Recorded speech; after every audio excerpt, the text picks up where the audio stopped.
आज से 3 रोज़ पहले हिंदुस्तान की तरफ से चंद्रयान-3 मिशन को लॉन्च किया गया, जो कि मून की एक्सप्लोरेशन का मिशन है। और कहा यह जा रहा है कि ये 24 अगस्त के करीब लैंड करेगा सरफेस पे।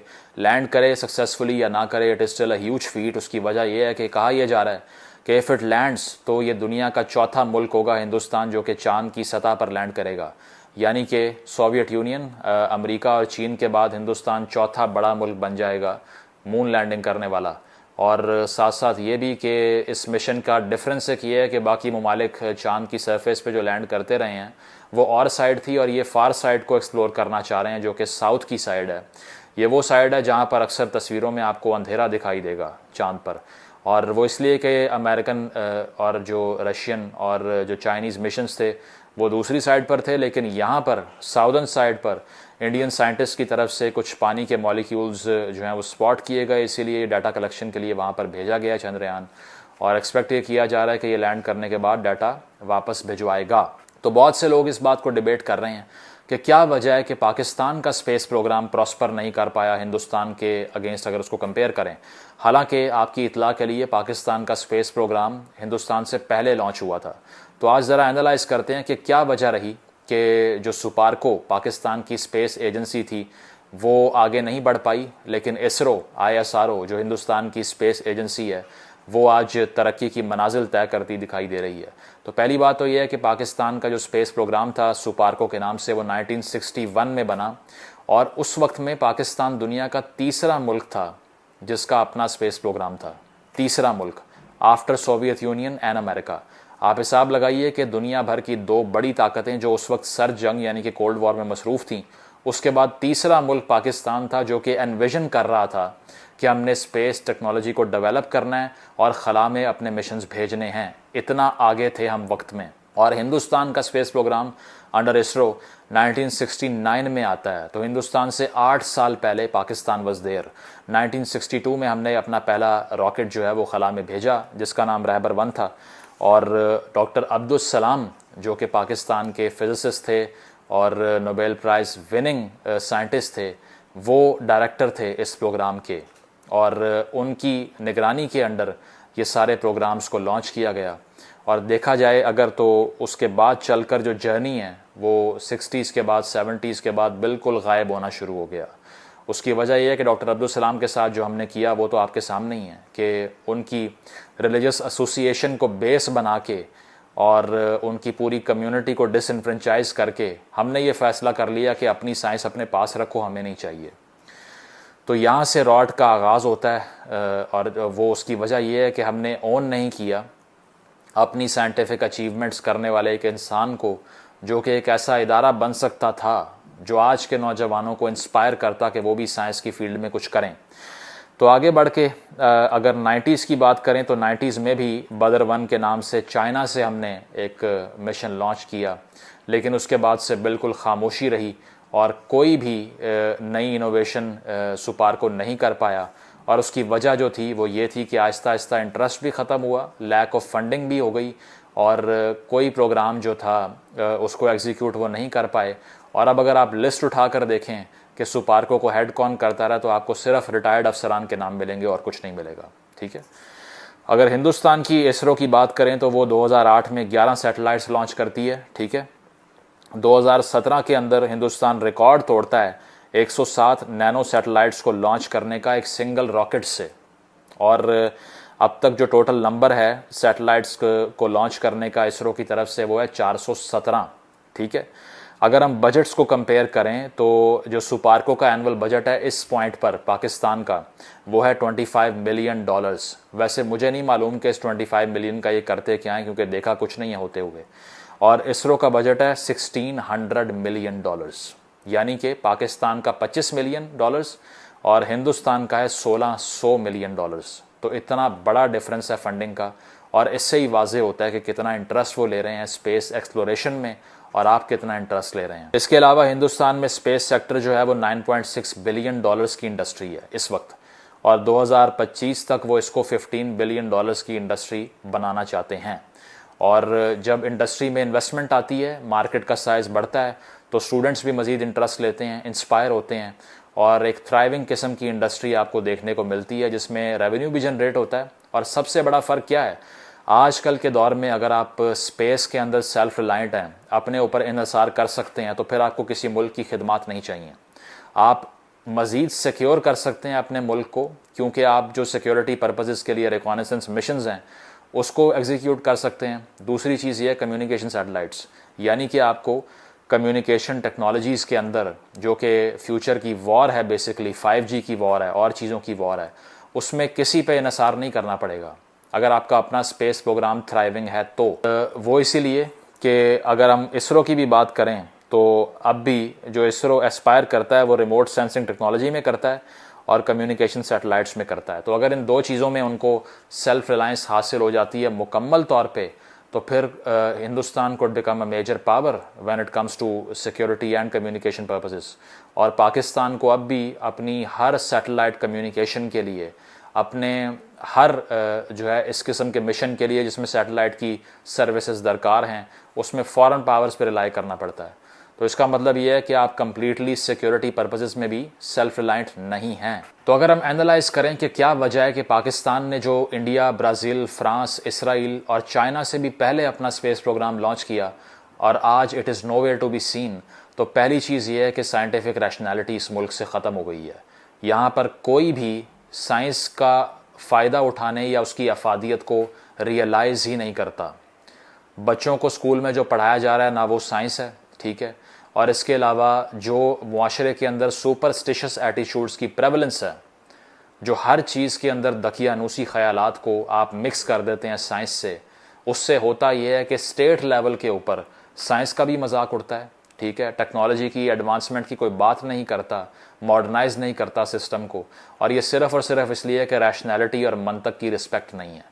एक ऐसा मुल्क है जो मैथ्स लेवल के ऊपर साइंस का, लॉजिक का, मैथमेटिक्स का, रैशनैलिटी का मजाक उड़ाता है। एक ऐसा मुल्क है जो ये कहता है कि किसी भी थ्योरी को उनके सामने प्रेजेंट करें तो वो कहते हैं ये सिर्फ एक थ्योरी है, इस पर यकीन करना कोई इंपॉर्टेंट नहीं है। एक ऐसा मुल्क जो कि डॉगमास को, ऑर्थोडॉक्सी को और साइंस को अलहदा ही नहीं कर पाया। एक ऐसा मुल्क जिसने बच्चों की टेक्स्ट बुक्स के अंदर साइंटिफिक थेरीज़ को डिसप्रूव करके, उसको अमेलगमेट करके अपने फेथ के साथ प्रेजेंट किया और ये बताया कि नहीं, जो भी चीज़ आपकी आइडियोलॉजी से मुतसादिम है उसको ना पढ़ना है ना उस बारे में सोचना है। हालांकि कुरान के अंदर इतनी जगह लिखा हुआ है कि आप गौर व फिक्र करें दुनिया के ऊपर और असबाब तलाश करें और देखें किस तरह से ये क्रिएट हुई, लेकिन उस तरफ नहीं आना। आपको सिर्फ़ और सिर्फ हुक्मरान तबके ने यह बताया कि आप हर चीज़ पसे पुश डाल दीजिए और हम जो मज़हब फरोशी कर रहे हैं उसकी बुनियाद पर हमें वोट दे दीजिए। पूरी मैथ्स डिलूडेड आपको लगेगी इस टाइम के ऊपर।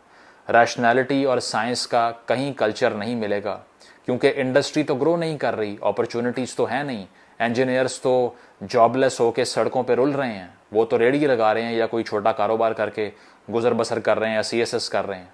तो जब एक बच्चा देखेगा कि इस मुल्क के अंदर स्कोप ये है कि जो साइंसदान बनना चाहता है, जो फिज़िक्स पढ़ना चाहता है या जो इंजीनियर है, उसका ये असर हो रहा है कि उसको 20,000 की नौकरी मिल नहीं रही, तो वो बेवकूफ़ है कि इस तरफ आगे जाएगा। स्टेट की तरफ से असिस्टेंस मिलनी चाहिए थी और इंसेंटिवाइज करना चाहिए था इन इदारों को, जो कि नहीं किया। इंसेंटिवाइज किसको किया? उन लोगों को जो कि बम बांध के फटते फिरते हैं बाजारों के अंदर। इंडस्ट्री वो वाली ग्रो की जो कि वेपनाइजेशन की इंडस्ट्री थी। इसीलिए आज आपको साइंस की तरफ आता हुआ कोई नौजवान भी नहीं मिलेगा। पुरानी जनरेशन को तो वैसे ही छोड़ दें, वो ज़िया उल हक साहब के अंडर वैसे ही तबाह हो गई थी, लेकिन जो यंग जनरेशन है उसके अंदर भी आपको एंटी साइंटिफिक एटीट्यूड्स की इतनी भरमार मिलेगी ना कि आप आर्ग्यूमेंट ही नहीं कर सकते किसी किस्म का। मॉडर्न वर्ल्ड से लाइट ईयर्स दूर दिखाई देंगे आपको। तो पहली चीज़ ये हो गई। दूसरी चीज़ जो स्टेट का मॉडल है विच इज़ हाइब्रिडाइजेशन, हमेशा से सिक्योरिटी स्टेट को हमने एनफोर्स करने की कोशिश की। सिर्फ ये देखा कि दुनिया से अगर हमने जीतना है तो हमें मिलिट्री सक्सेस चाहिए, हमें उनके बॉर्डर्स पे हमले करने चाहिए या फिर अपने बॉर्डर को मज़ीद सिक्योर करना चाहिए। हालांकि बॉर्डर्स की जंग ही ख़त्म हो गई है। अब तो सिर्फ ये है कि सारे बॉर्डर पे फ़ौज लगा के बैठे रहो। अगर पैसे नहीं हैं तो आपके मुल्क की सिक्योरिटी 1% भी नहीं है। उसकी वजह यह है कि जिन टर्म्स पे बाहर से पैसे मिलेंगे, आपका बिजली का बिल कितना आना है, गैस कितने की है, पेट्रोल कितना का है, हर चीज़ IMF डिसाइड कर रहा है और आप कह रहे हैं हम सॉवरन मुल्क हैं। ये किस किस्म की सॉवरेनिटी है, नहीं पता आपको। तो पहले दिन से जो फाउंडेशन स्टोन था वो गलत डाला। हिंदुस्तान ने नेहरू के अंडर टेक्नोलॉजी में, एजुकेशन में कितना थ्राइव किया, उसको कंपेयर करें पाकिस्तान की किसी रेजिम से, आज तक 2023 तक आपको कंपेरेबल नहीं लगेगी। जो IITs वहाँ पर बनी, जो अभी UAE में बन रही हैं, और जहाँ से इंडिया की टॉप ब्रास निकल के आती है, टॉप का माइंड निकल के आता है, हमारे यहाँ पे उसका पैरेलल कुछ है ही नहीं। एक दो यूनिवर्सिटीज़ हैं और वो भी एक्सट्रीमली एक्सपेंसिव है सिर्फ एलीट के लिए, जो शायद कम्पीट कर पाएँ उससे। वो भी टेक के अंदर नहीं कर सकती, किसी और रेल में शायद कर लें। तो पहले दिन से हमने ये देखा कि हमारा स्ट्रेस इस बात पे रहा कि सिक्योरिटाइजेशन करनी है, मैस पैरानोया फैलाना है। इसके अलावा जो बॉर्डरिंग कंट्रीज़ हैं या आसपास क्या हो रहा है उस पर स्ट्रेस रखना है। बाहर की सोचनी है, अंदर की नहीं सोचनी, डेवलपमेंट की नहीं। अमेरिका से जब कोई चीज़ मांगी 80s के अंदर, 70s में, 60s में, 50s में, सबमरीन मांग ली, जहाज़ मांग लिए, मिसाइल मांग लिए, और कुछ नहीं मांगा। नहीं कहा कि यूनिवर्सिटीज़ यहाँ बना दो, नहीं कहा एजुकेशन सेक्टर को प्रमोट कर दो, नहीं कहा कि असिस्ट करो बच्चों को पढ़ने के लिए, नहीं कहा कि बाहर से जो एकेडमिक्स हैं उनको यहाँ भेजो ताकि हमारी कौम लिटरेट हो सके। तो लिटरेसी के बगैर साइंस एंड टेक का आप कैसे एक अरूज देख सकते हैं? हो ही नहीं सकता। और तीसरा फ़र्क जो हम देखते हैं वो सिर्फ पाकिस्तान का नहीं, वो पूरी मुस्लिम वर्ल्ड का है। उसकी वजह यह है कि आज की मुस्लिम वर्ल्ड ने जिस फ़िलासफ़ी को अडॉप्ट कर रखा है वो इस्लाम की वो इंटरप्रटेशन है जो सिर्फ एक फॉरेन पॉलिसी गोल को हासिल करने के लिए MBS ने और अमेरिका ने भी ये बात को तस्लीम किया है कि उन्होंने इस बात को प्रोपगेट किया, जिसको एक सलाफीज़म की आइडियोलॉजी कहते हैं, जिसके अंदर कोई भी साइंटिफिक रैशनैलिटी की गुंजाइश नहीं है, जिसमें कोई भी एडवांसमेंट की रिस्पेक्ट नहीं है, तरक्की की रिस्पेक्ट नहीं है, तरक्की पसंदाना सोच नहीं है, सिर्फ और सिर्फ रिवाइवलिज्म है। अब स्टैट्स देख लीजिए अगर आपको लगता है कि मैं झूठ बोल रहा हूँ। मुस्लिम वर्ल्ड जो है वो पूरी दुनिया की एकेडमिक पब्लिकेशंस में से सिर्फ 6% प्रोड्यूस करती है।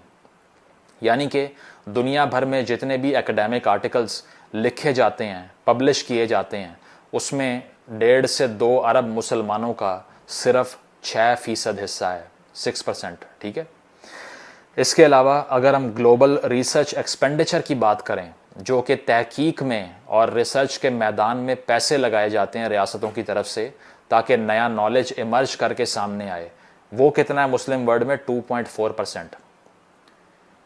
यानी कि 1.5 से 2 अरब की आबादी सिर्फ 2.4% देती है रिसर्च पर्पसेस में दुनिया भर के शेयर का।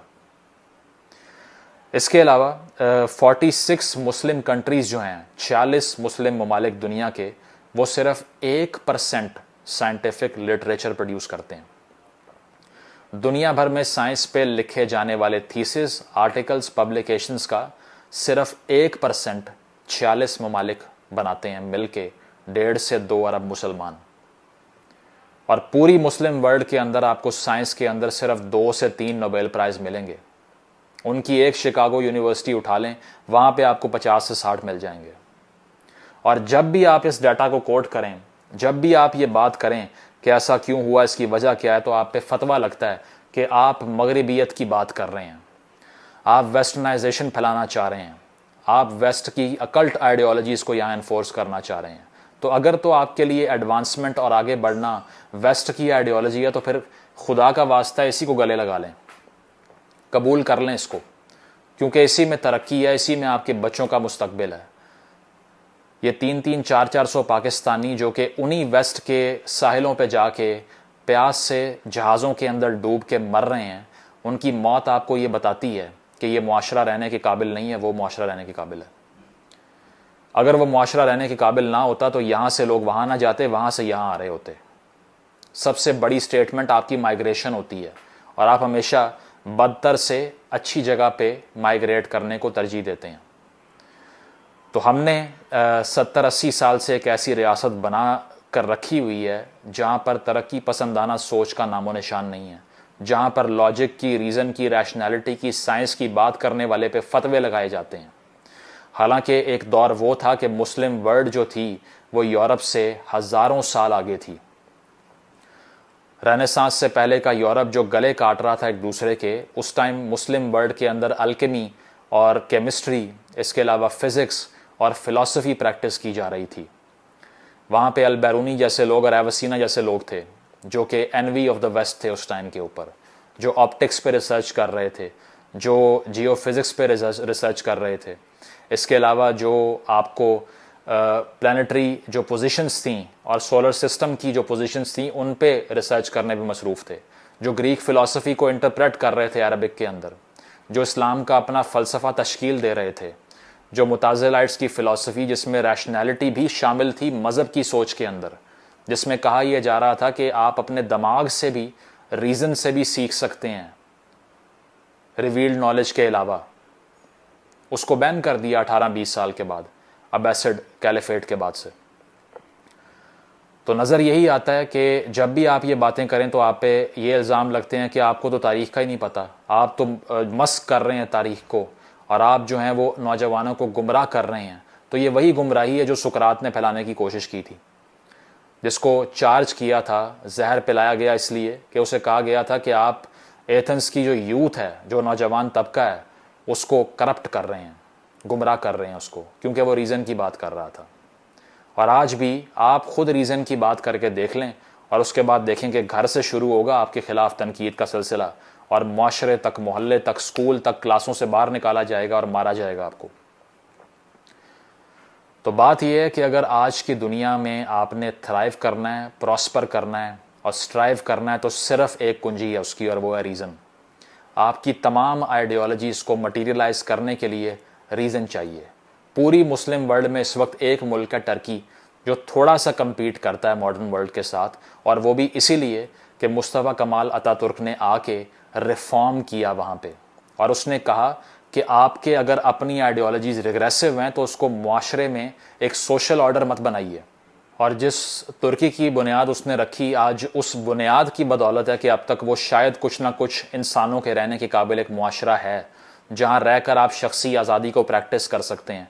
अदरवाइज़ बाकी सारी मुस्लिम वर्ल्ड का हाल देख लीजिए, अपार्ट फ्रॉम यूएई, क्योंकि यूएई के अंदर भी इस फ़िलासफ़ी को एनफोर्स नहीं किया गया कि हर शहरी के दिमागों के ऊपर भी हमने रूल करना है, या वो प्राइवेट लाइफ में क्या कर रहा है उसको भी पुलिस करना है। इवन सऊदी अरेबिया को समझ आ गई, विजन 2030 का डॉक्यूमेंट दोबारा पढ़ें जाके MBS का, कि वो क्या सोच रहा है फ्यूचर के बारे में, हमें नहीं आ रही। हम अब तक उसी माजी में फंसे हुए हैं जो हमारी तबाही का बायस बना है, वो ज़ियाउल हक का पाकिस्तान, जिसमें कोड़े मारे जाते हैं और जिसमें सैंक्शन किया जाता है हर आवाज़ उठाने वाले को। तो मुस्तफ़ा कमाल ने यह कहा कि my people are going to learn the principles of democracy, the dictates of truth and the teachings of science. Superstition must go. Let them worship as they will. Every man can follow his own conscience, provided it does not interfere with the sane reason or bid him act against the liberty of his fellow men. यानी कि उसने ये कहा कि मेरी जो आवाम है, जो मेरे लोग हैं, वो जमहूरियत के जो प्रिंसिपल्स हैं, जो असूल हैं, उनको सीखेगी।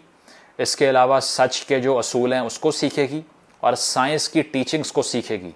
उसके बगैर वो प्रॉस्पर नहीं कर सकती। और उसने ये कहा कि जिसने जो भी चीज़ फॉलो करनी है वो तब तक करे जब तक वो किसी और पे जबरी तौर पे उसको नाफिज ना कर रहा हो। और साथ साथ ये कहा कि अपने जो फेलो कंट्री मैन हैं, यानी कि बाकी शहरियों की आज़ादी को इंटैक्ट रखना इज़ वेरी इंपॉर्टेंट। और ये वो मुस्तफ़ा कमाल है जो कि जिन्ना साहब का आइडियल था। इसका निकनेम ग्रे वुल्फ था, और जिन्ना साहब भी अपने आप को ग्रे वुल्फ कहलाना पसंद करते थे, उनकी किताब में लिखा हुआ है, बायोग्राफी में।